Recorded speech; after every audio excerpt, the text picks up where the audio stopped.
The Los Angeles air, thick with the promise of another sweltering day, clung to LeBron James as his custom black SUV glided to a stop at the sprawling Lakers practice facility. The pre-dawn quiet was a stark contrast to the roaring crowds he usually commanded. Inside the vehicle, the glow of his phone illuminated his focused expression. He was meticulously reviewing game film from the previous night, each play dissected and analyzed in the relentless pursuit of perfection. The weight of expectation, the hunger for another championship, was a constant companion. As he pushed open the car door, the mundane routine of another practice day fractured. Huddled near the imposing security gate, a figure sat hunched against the cold concrete. The early morning light painted a stark picture of destitution, tattered clothes hanging loosely, a matted beard dusted with gray, and a cardboard sign clutched in trembling hands. "Hungry. Anything helps?" It pleaded in faded marker. Most vehicles swept past without a second glance, their occupants cocooned in their own worlds. But LeBron's gaze snagged on the man.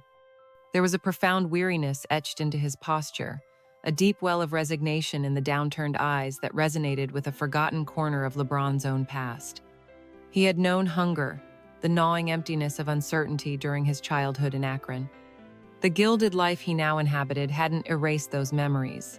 They lingered like faint echoes.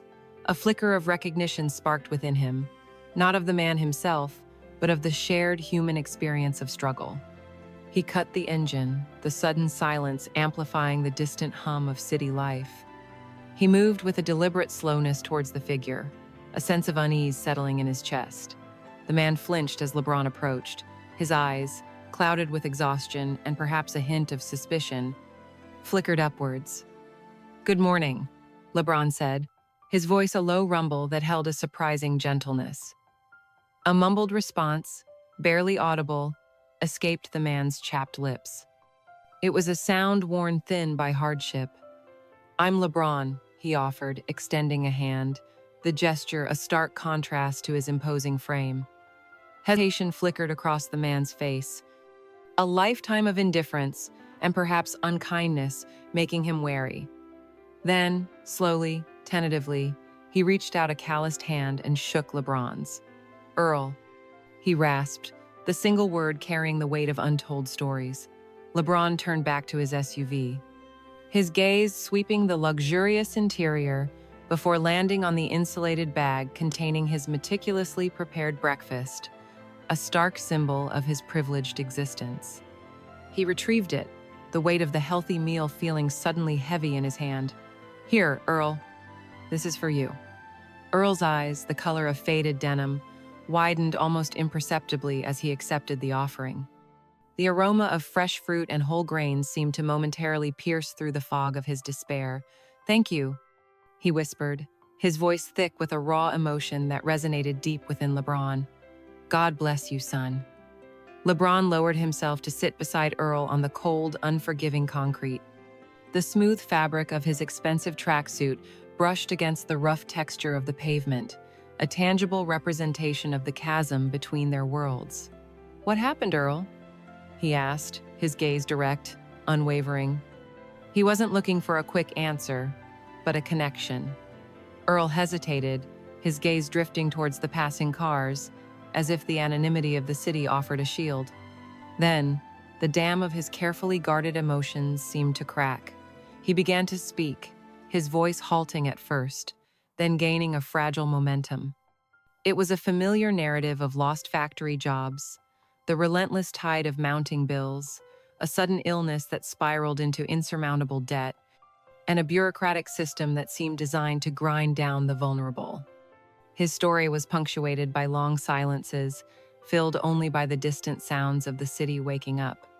As Earl spoke, the usual sounds of the Lakers' entourage arriving for practice, the rumble of expensive cars, the boisterous greetings, the laughter, faded into a muted background. LeBron listened with an intensity he usually reserved for dissecting game strategy. He absorbed the details, the nuances of Earl's struggle, the quiet desperation that underscored his words. The stark contrast between Earl's brutal reality and LeBron's own life of unimaginable success was a physical weight in his chest. He thought of the staggering sums he commanded, the lucrative endorsements, the constant adoration. And here, just outside the walls of his professional sanctuary, was a man stripped bare, a testament to the fragility of fortune and the indifference of a world that often looked away. The insistent buzz of his phone reminded him of the time. Practice was beginning. His team, his responsibilities, the relentless march towards the playoffs, they all beckoned. But the image of Earl, his frail frame hunched against the cold, held him captive. He couldn't simply offer a meal and walk away, erasing the encounter from his mind. "Earl," LeBron said, his voice firm yet laced with a newfound resolve as he stood up. "Wait here for me. I'll be right back." He walked swiftly towards the practice facility, his mind a whirlwind of conflicting emotions and burgeoning ideas.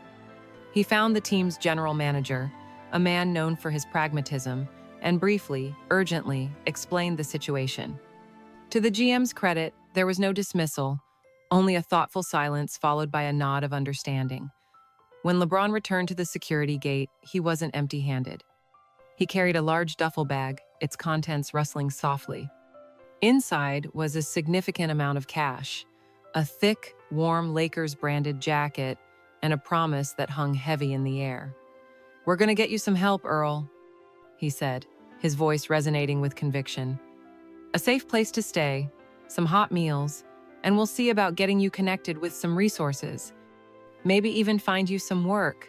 Earl looked up, his eyes, moments before dull with despair, now held a flicker of disbelief, a fragile spark of hope.